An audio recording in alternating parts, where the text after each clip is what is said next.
Mtazamaji wa Maisha Daily TV, ikiwa ni kuelekea siku ya wanawake duniani. Hii ni wiki ya kuelekea maadhimisho ya siku ya wanawake duniani tarehe 8 mwezi wa 3 2026. Na leo nimekutana na mwenyekiti wa maandalizi na kamati nzima ya maandalizi ya siku ya wanawake duniani wilayani Ngara mkoani Kagera, lakini nimekutana naye kivingine akiwa ni meneja wa kampuni ya Melis Portable Decoration wilayani Ngara mkoani Kagera. Siku ya wanawake duniani inaenda kwa kauli mbiu ya haki kwa wanawake na wasichana, msingi wa maendeleo jumuishi kufikia dira 2050. Mtazamaji wa Maisha Daily TV, karibu tuwe wote mwanzo mpaka mwisho wa kipindi chetu. Meneja, karibu sana. Asante. Tafadhali, kwa majina yake anaenda kama Melis Gwasa, alimaarufu Kipotabo cha wilaya nzima ya Ngara. Nafurahi kukutana na wewe leo ukiwa ni mama ambaye unahamasisha watu wengi kwenye misingi mizima ya mapambo. Asante, na mimi nimefurahi pia. Karibu sana, na leo ni wiki kuelekea maadhimisho ya siku ya wanawake duniani tarehe 8 mwezi wa 3, na leo ninakufungulia kipindi chetu.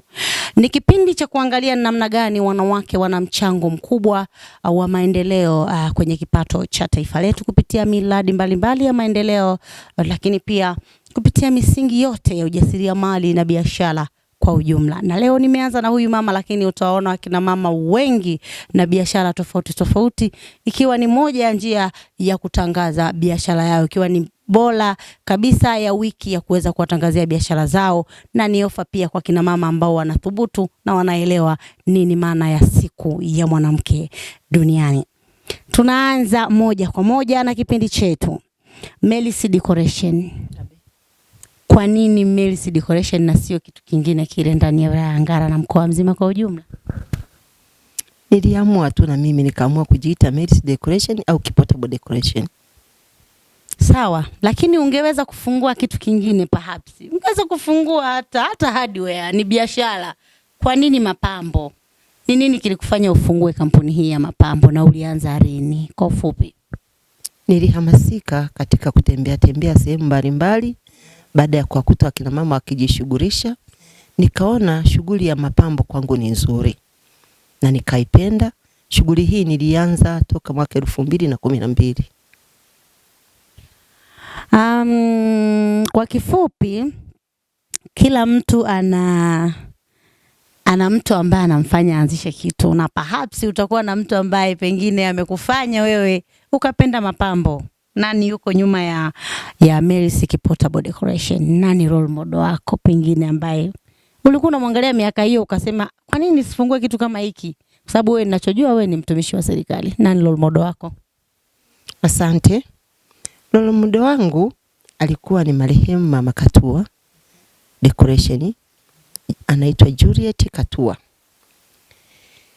Huyu mama alikuwa ni mama moja mzuri sana, alinishauri, aliniwezesha kimawazo, alinipa mbinu mbalimbali za upambaji, alinipa vijana kwa ajili ya kuwafundisha vijana wangu jinsi ya upambaji, pamoja na kutokuwepo kwa ajili ya kuwahudumia vijana wangu jinsi ya upambaji.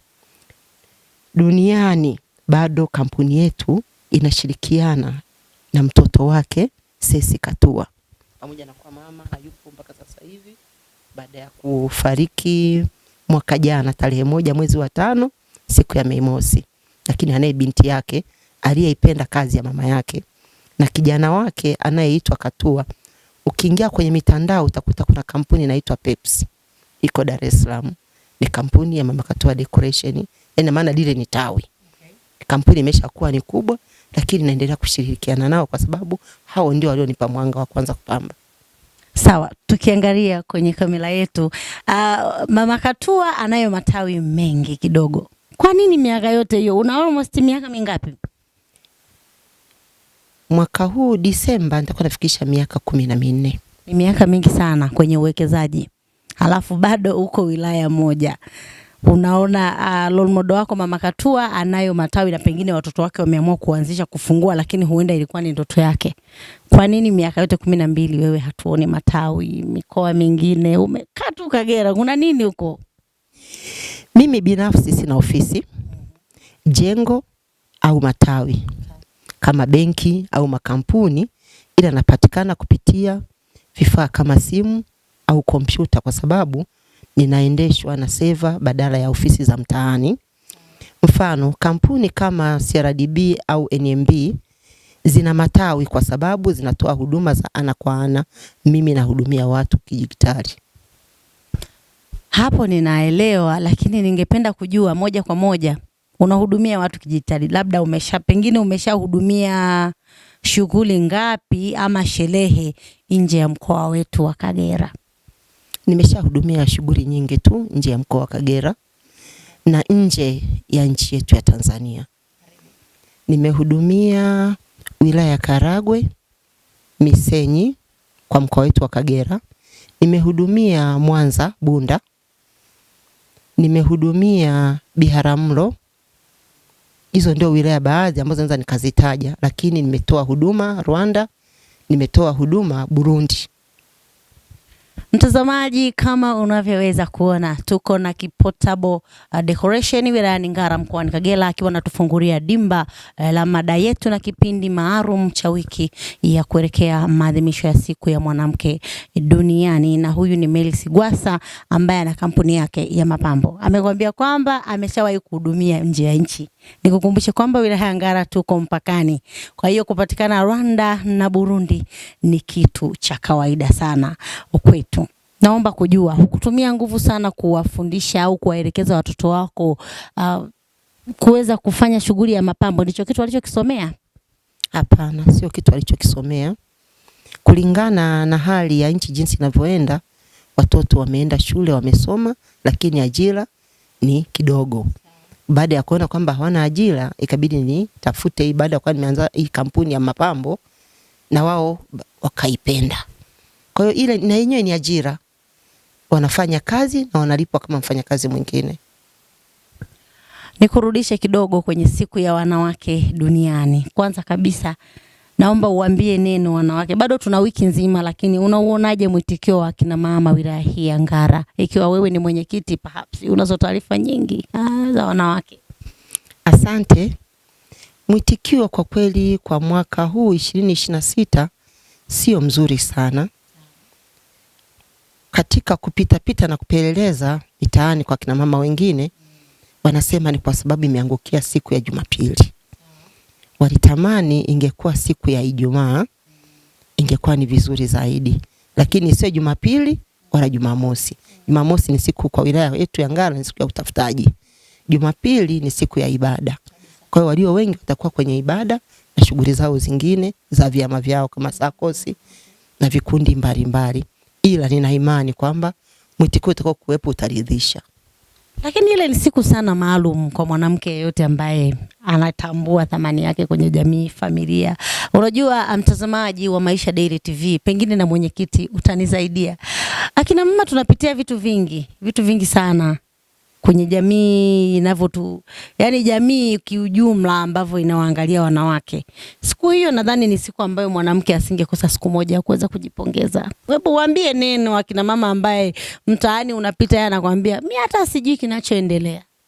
Yani mpe umuhimu wa juu, umuhimu wa ile siku ya wanawake duniani na kwa nini inaadhimishwa.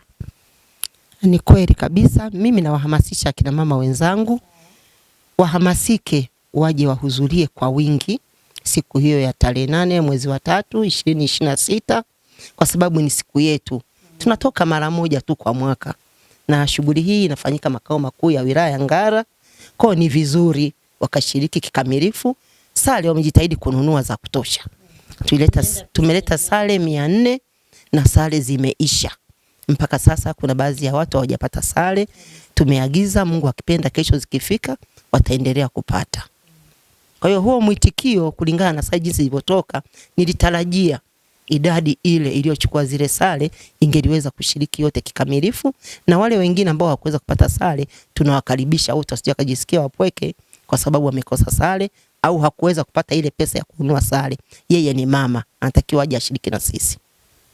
Mtazamaji wa Maisha Daily TV, siku ya Jumapili tarehe 8 mwezi wa 3 ni maadhimisho ya siku ya wanawake duniani, na kwa wilaya yetu ya Ngara mkoani Kagera siku hii itashuhurishwa au tuseme itafanyikia ukumbi wa Moland, kama sikusema nadhani ndio ukumbi wa Moland Premium Hotel wilaya ya Ngara mkoani Kagera. Hapo ndipo akina mama wataenda kushughulika, lakini pengine mtakuwa na shughuli nyingine kabla ya kukutanika. Mtafanya vitu gani kuonesha kwamba umuhimu wa siku yenu imekaaje?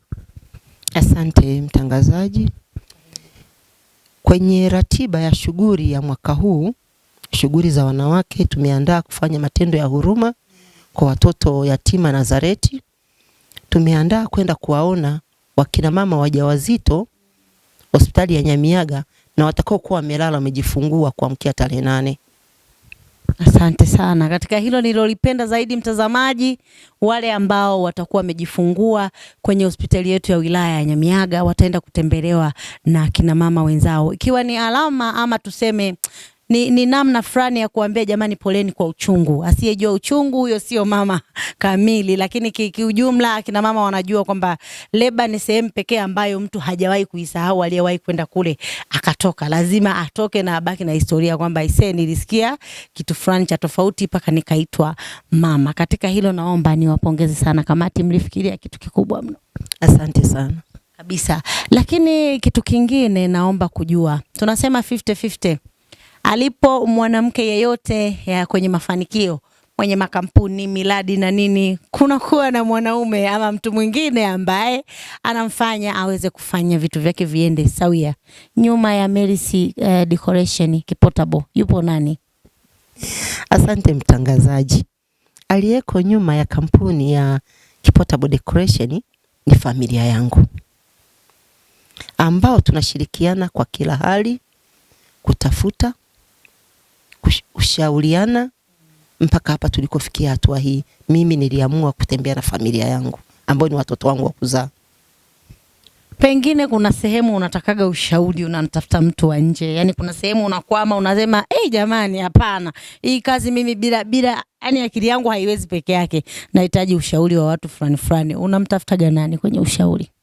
Kwa mazingira ya Ngara, mtu wangu wa karibu sana na mshauri wangu wa karibu ni Mary Morand. Lakini vile vile tunayo magrupu ya WhatsApp wapambaji wenzangu Tanzania nzima. Baada ya mama Katua kuwa ametwaliwa, ninaye mama Rusuba Maila yuko Mwanza, ni mpambaji. Ninaye Rosie Decoration au anaitwa Lake Zone Tents yuko Mwanza, ni mshauri wangu. Ninaye Matthew Decoration yuko Dar es Salaam, naye ni mpambaji kama mimi. Hao ndio washauri wangu ambao mara nyingi ninapoona kuna kitu kinanitatiza au ninahitaji kupata maelekezo, nitoke hatua hii kwenda hatua nyingine, ninawashirikisha. Melisi Kipotable Decoration, umepata kazi kubwa, tuseme kazi ambayo sio kwa ukubwa tu itakuwa na watu maarufu. Pengine haje kutokea kazi ya namna hiyo paka ukasema hii kazi mimi siwezi ukasalenda? Hapana. Hakuna kazi ambayo tuseme ni kubwa ambayo ulishai kuifanya, yani wewe mwenyewe ukaongeza hadi mapambo na yani ubunifu ukawa mwingi kutokana na bajeti yao, lakini wingi wa watu ukasema hii kazi lazima inipe kazi nyingine? Ni kazi gani? Nimeshafanya kazi nyingi tu kubwa, zipo za serikali na zipo kazi za watu binafsi. Mfano tu mdogo, mwaka jana tulikuwa na Mei Mosi. Ile Mei Mosi mkurugenzi wetu wa halmashauri ya wilaya ya Ngara aitukodia matenti kutoka Mwanza. Lakini ile kazi iliyofanyika pale ya upambaji Kipotable Decoration ndio tulifanya ile kazi. Na ilikuwa ni kazi kubwa kweli kweli ambayo tulifanya mpaka kukacha asubuhi tukiwa tumechoka na kupaniki kukiwemo, lakini tulifanikiwa 100%. Pili, kazi za watu binafsi zipo ambazo nimekuwa nikizifanya. Kuna kazi moja nilifanya Kabanga ya bwana mmoja anaitwa John Hermani. Lakini vile vile nimefanya kazi hapa Ngara kubwa ya kijana wa Rujuba anaitwa Iliho. Ilikuwa ni kubwa, ilikuwa na watu wengi.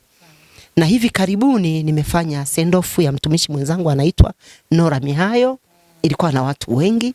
lakini zilikuwa ni shughuli ambazo ni nzuri ambazo zimenipandisha chati.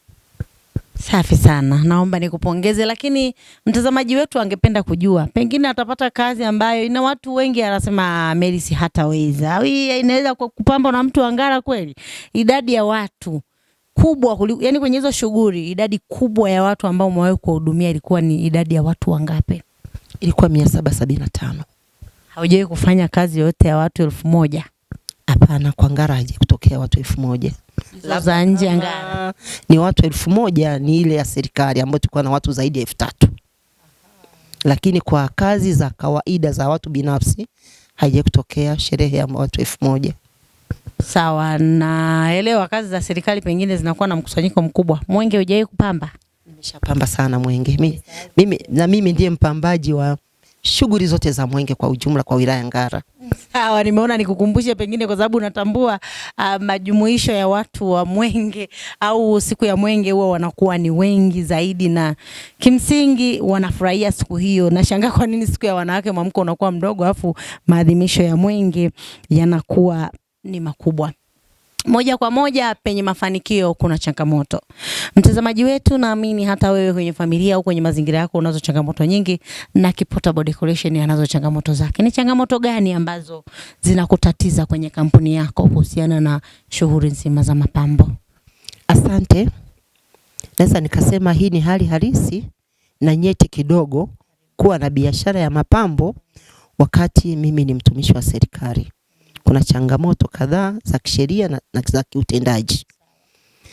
Changamoto kuu ya kwanza kabisa ni migongano ya kimaslahi, yani conflict interest.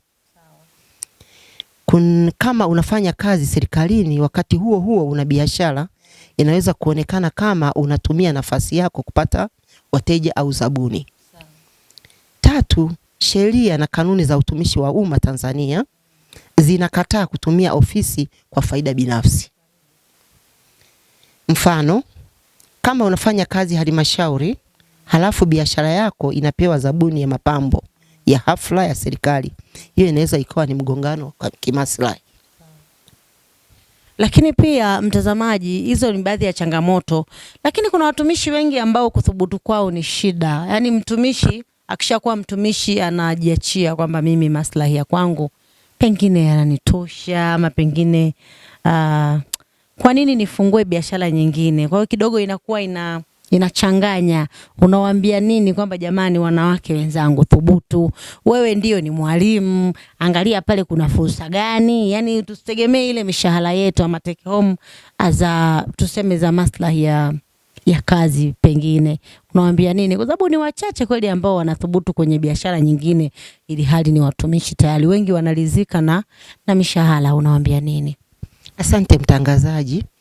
Hiki kitu nimekuwa nikikiongelea kwenye majukwaa mbalimbali. Umeshagusa pesa za dukani kwa mama. Unaposhinda na mama hapa, umeanza kutamani pesa. Soma kwanza. Ukishamaliza hii biashara utaikuta tu, ipo tu. Na kama malengo yako unatamani kuwa mpambaji, basi mama atakapokuja atakuelekeza na utaanzisha kampuni yako. Na ndio maana kaka yake akaanzisha kampuni nyingine. Na Mungu amemsaidia, amemaliza chuo vizuri, akana safiri na mama anaenda naye China kutafuta mizigo. Kwa ile njia ya mama alikokuwa anapita, watoto wake wanaijua. Wanapita mle. Kuna mradi ambao walisema wanataka kuanzisha wa uzalishaji wa maua. Baada ya kwa tununua maua kutoka China, tununua maua kutoka Tanzania. Hiyo ni wazo zuri sana, very perfect.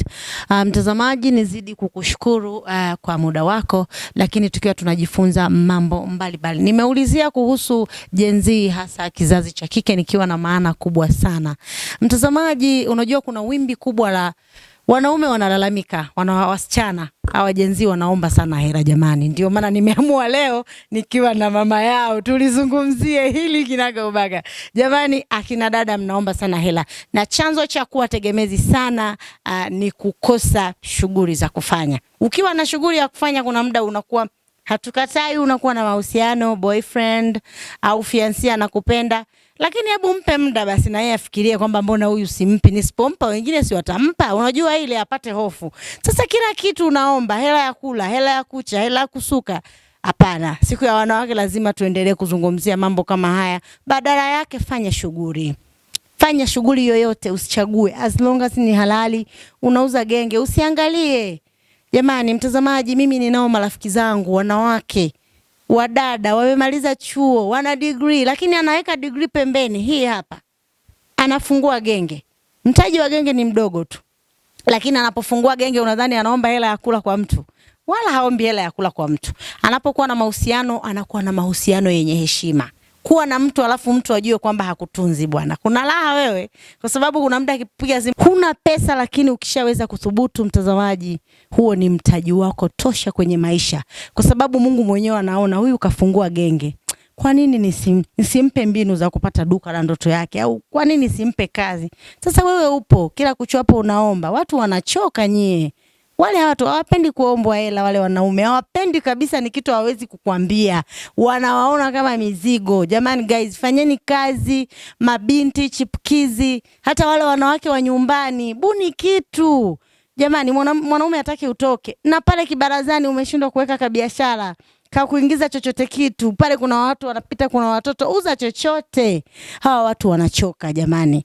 Please, it's a motivation thing. Jitahidini, fanya kazi. Huyu hapa mwanamama anatoka kazini, huyo anaenda kutafuta hela nyingine kwa sababu ameamua kufanya kazi na sio kuwa tegemezi. Hatujakataa, pengine hela kakupewa nako kana raha yake. Lakini sio kila hela upewe jamani. Kila hela inabidi gechoka. Unawaambia nini wale wa baby sijala? Wale mabinti zako wa kule mtaani, baby sijala, baby sunana na nyele. Yaani kama hivi sijashona hata nguo ya siku ya wanawake. Kila kitu ni baby. Unawaambia nini? Nimeona vijana wanafurahi, wanaweka mikono juu, wanamuomba Mungu kwa maneno mazuri yaliyoongelewa na mtangazaji kwamba hawa mabebi zao wafanye kazi. Sio kushinda wanaomba. Ya kucha ninaomba, nikanunue chupi ninaomba. Tengeneze nywele ninaomba. Makeup ninaomba. Nguo ya siku ya wanawake duniani ninaomba. Na baby anachoka, ni kweli kabisa. Kwa hiyo hamasishaji yetu wakina mama, mabinti zetu wafanye kazi bila ubaguzi. Mtaji mdogo sana. 30,000 akipewa na baby wake, ameipangilia vizuri. Ile anayopeleka kwenye kucha kule. Anayopeleka kwenye kucha. Unaahirisha kupeleka kwenye kucha. Unaenda kuanzisha mradi mdogo tu wa nyanya mbele ya mlango. Sio lazima niende nikapange kibanda sokoni ambacho nitakilipia gharama. Nyumbani hapo mimi naanzisha genge. Tauza nyanya, tauza mkaa, tauza chumvi, vitu vya muhimu, mafuta ya taa, mishumaa, kitunguu. Yaani vile yale mahitaji ya msingi ambayo kila mtu anayahitaji wakati wowote. Yaani ile biashara ambayo inatoka. Lakini watoto wetu siku hizi hawataki kufanya biashara yenye mtaji mdogo. Sasa atashikaje mkaa jamani, na my nails ziko huku, atashikaje ule mkaa? Ile degree yake aliyoisomea, kile cheti chake alichonacho, anataka kumpa mtaji wa milioni 10. Sasa mtaji afungue kama ni duka limejaa. Mimi nilianza na mtaji wa milioni 1,800,000. Ongea, huo ni mkubwa mno. Ndio nilioanza nao kwa sababu nilianza kupamba ukumbi wa City Life. Enzi hizo ni City Life kweli. Kule chini kwenye mabati. Ili ujaze nilitumia milioni 1,800,000. Enzi hizo 2012. Hapo ilikuwa nyingi, ulipamba kweli, watu wakasema leo amepamba. Nimepamba kweli, lakini taa nimefunga mbele tu. TV taa 1 au 2. Lakini ndio mpambaji kabisa mashuhuri inaonekana yani wa wilaya. Unaona? Lakini leo hii ukiniuliza kwenye kampuni kuna thamani ya kiasi gani, wala sikumbuki. Sababu unaweka sana. Maki kila nikipata kidogo mimi naweka, nikipata kidogo naweka. Nikipata kazi huku na huku ninaweka. Ili mwisho wa siku umri unaenda, tunaelekea kustaafu. Itafika kipindi shughuli kama hizi nitawachia familia yangu. Mimi nitakaa sehemu nitarelax. Nitaanza biashara. Hii biashara niliona kwa sababu naipenda. Nitaanza kukodisha vitu. Badala ya kuwa natumia hizi cover zitabakia za kutumia kwenye mapambo yetu ya familia. Lakini hizi cover mimi nitakuwa nakodisha. Nitakodisha hizi tenti. Nitakodisha viti. Nitakodisha maua. Nitakodisha taa. Unaona? Yani vile vyote vile husiana na mapambo nitaingia kwenye kukodisha. Yani ina maana ile ni ofisi itakuwa nimefungua kama ninavyoamka asubuhi nikaoga nikaenda ofisini. Kwa na iendeleza na kitu kingine na kingine na kingine. Kama biashara ya mapambo haiozi. Mpaka ya choki. Mpaka na siku hadi siku mapambo yanaenda yanabadilika. Mwenyekiti, leo tumezungumza mengi lakini mazuri. Nimefurahi kwenye kipengele cha Gen Z ya kina dada, lakini pengine ile ni siku muhimu. Naomba kujua kuna watu gani ambao mmewaalika ambao watakuja kuzungumzia hili, kwa sababu pale kutakuwepo na wadada pia wenye umri mdogo mdogo, bado wengine hawajaingia kwenye ndoa. Unajua hii kitu ya kukosa shughuli za kufanya au kukosa ubunifu inawapelekea kina dada wengi. Kwanza kuna wimbi kubwa la kina dada kuolewa bila mpangilio maalum. Yani akapata mchumba, Mungu asante, huyo kaingia kwenye ndoa. Ndo hizi ndoa zinazokuja kuleta mshike zinaachanika kila kesho, kwa sababu aliingia kwa sababu hakuwa na kitu, alichoka kuomba kila siku, akasema ngoja tu nikadumbukie. Lakini pia kuna wimbi kubwa la umri mdogo wa wasichana ama mabinti kuwa na mahusiano na watu wazima, tunawaita akina mobaba. Jamani, na hilo pia yani kuna muda unashindwa kumkataa mtu. Sababu huna hela, jamani, huna hela ya kula. Wewe unaweza. Unaweza kuwashauri nini ili waepukane na ile ya kuwakataa sasa watu. Yaani waingie kwenye mahusiano kwa sababu wamewapenda watu. Sio kuingia kwenye mahusiano kama kamradi au kwa sababu ya pesa. Kwa sababu ile inawatesa wadada wengi kisaikolojia. Yaani unakuta mdada anakuambia mimi nina mbaba wangu, lakini yani hata simpendi na hela santa mwachaje. Unaona hiyo point eh? Kwa sababu ana cha kuingiza. Kwa huwezi kusema hapana. Amekufuata naye utasemaje hapana? Kwa kuna wimbi kubwa la mabinti wa namna hiyo. Washauri ili walau waingie kwenye mfumo wa kuingia kwenye mahusiano walioyataka wao. Wawe na watu kwa sababu wamewapenda, sio kuwa na watu kwa sababu ya sasampa. Hapana. Siku hizi wanaita hivyo sasampa. Kwa tutumie lugha yao hivyo tutaelewana. Waambie neno. Yani ushauri wangu utabaki pale pale. Wafanye kazi. Yani utakapofanya kazi, kila kitu kwako kitaonekana ni cha gharama. Kwa sababu nitakuwa na uwezo wa kujitengenezea kucha kwa gharama yangu. Nitasuka nywele kwa pesa yangu. Nitakula ninachokitaka kwa pesa yangu. Nitakunywa ninachokitaka kwa pesa yangu. Nitasafiri nitaenda ninapopataka kwa gharama zangu. Nitaingia sehemu yoyote ile hiyo ya starehe ya nini kwa gharama zangu. Kiasi kama ule muonekano wangu utakapoonekana, lazima hata huyo mbaba atajiuliza huyu nitamwanzaje? Mbona anaonekana ni wa gharama? Lakini kutokana na kule kujirahisi kwetu, tunataka yani wanasemaga wahangaza kumuyange. Yani hutaki kuteseka, unataka tu kuteremka. Ndio maana wanapita nao wababa, watu wazima, wengine wanalingana na baba zao, wengine babu zao.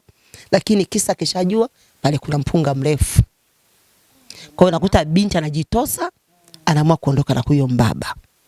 Wakati yani rohoni mwake sio matamanio yake, lakini kutokana na uvivu wake wa kutojishughulisha anaamua kuingia kwenye mahusiano kama hayo. Kwa mimi nawaasa tubadilike. Kama walivyosema kwenye kauli mbiu kufikia 2050 tubadilike. Dira inasema haki sawa kwa wanawake na watoto wa kike katika misingi ya maendeleo jumuishi. Wabadilike, waige mifano bora, na sisi wazazi tuwafundishe watoto wetu kufanya kazi. Kuna watu ambao mmewaalika pengine watakuja kutoa elimu kadha wa kadha ili kuweka haya mambo sawa. Watakuwepo, make swala la mambo ya wanawake wanaoratibu shughuli hii ni watu wa maendeleo ya jamii. Kwa hiyo kuna baadhi ya watu wameandaa kutoa mada mbalimbali ikiwemo na mada ya uongozi. Kwa hiyo wapo watu wa mada watakotoa mada mbalimbali kuhusiana na mambo ya wanawake. Mtazamaji, tunayo sababu nyingi, lakini mojawapo ikiwa ni usikose, kwa sababu elimu ni kubwa sana. Tarehe 8 sio kuja tu kupata mziki, kuenjoy, kuvibe, no, na kuvaa ukapendeza sare yako. No, tunakuja kujifunza. Kutakuwepo bila shaka hakuna labda wafanyabiashara, wajasiriamali ambao wameandaliwa kwa ajili ya kuja kuleta misingi ya kuwapa akina mama kama ana mtaji kidogo anataka kuanzisha biashara, kuwatoa hofu pengine waweze kuthubutu. Hakuna watu wa namna hiyo tarehe 8. Watakuwepo kwa sababu ofisi ya maendeleo ya jamii inajihusisha na ile mikopo midogo midogo. Kwa hiyo wapo waliopata ambao watakuja kutoa elimu yao hapa kwamba alianzia wapi na sasa yuko wapi na anaenda wapi. Sawa, ikiwa hao wataleta zile motivation. Na jamani, watu unapata fursa siku hiyo, umekuja unasikia namna 10,000 inavyofanyika kama mtaji. Alafu wewe unakulaga kuku tu mchana umeimaliza. Lakini watu wana mtaji wa 10,000 na maisha yanaenda haombi hela ya kula, and from there ni mtu mwingine. Mwenyekiti wa kamati ya maandalizi yote ya siku ya maadhimisho ya wanawake duniani tarehe 8 wilayani Ngara, nikushukuru sana. Asante sana, na mimi nakushukuru pia. Umependeza. Na umependeza. Asante. Kwa kifupi, hii ndio sare ya wilaya ya Ngara. Jamani, mwenyekiti si mnamuona? Kashapendeza ndani ya kitenge chake, sio shida zake. Kapendeza mwanzo wa wiki, lakini ni hamasa ya kina mama ambao bado tunazo siku nyingi. Almost 5 unaweza ukachukua sare yako. Jipende jamani. Hakuna mtu atakwambia mimi nakupenda zaidi unavyojipenda, muongo. Love yourself, jipende, jinunulie sare, pendeza siku hiyo, pata furaha ya moyo. Yaani jipongeze. Tunasema ni kupongeza moyo kwa yale yote ambayo umeyapitia, namna jamii inavyokutreat, familia, marafiki. Badilika kuanzia pale upate kitu cha kutembea nacho. Tutakuwa nayo mengi siku hiyo ya kujifunza, lakini mimi nizidi kukuhamasisha kwa sababu nitakuwa na wewe kesho kutwa Mtondo mpaka tarehe 8 nitahitimisha kwenye kilele cha maadhimisho ya siku ya wanawake duniani. Ulikuwa nami Aunty Julie, mwandaaji na mwendeshaji wa kipindi chako maalum cha mahojiano ya kina mama juu ya uthubutu wa miradi mbalimbali kupitia biashara, ujasiriamali pamoja na uwekezaji. Tutapata kina mama wengi, kuna wamama wanafungua miradi mipya, utawapata kupitia hiki kipindi maalum. Na ni wiki hii tu, nina siku 7. Kama unahitaji niweze kufanya matangazo yako, tafadhali kuna namba yangu inapita hapo chini, unaweza kunipigia, ni DM, nitakujibu na nitakufikia moja kwa moja mkoa wa Kagera, ambapo siwezi kufika kwa wiki hii, labda mikoa ya mbali, lakini kama uko Mwanza, Kagera, hapo nitafika na tutaweza kufanya vitu mbashara. Tunapatikana kwenye mitandao yote yetu ya kijamii kama Maisha Daily TV, Instagram, TikTok, YouTube na channel yetu maalum hiyo ya habari mbalimbali na kipindi chetu maalum. Asanteni sana, tunawapenda and stay tuned.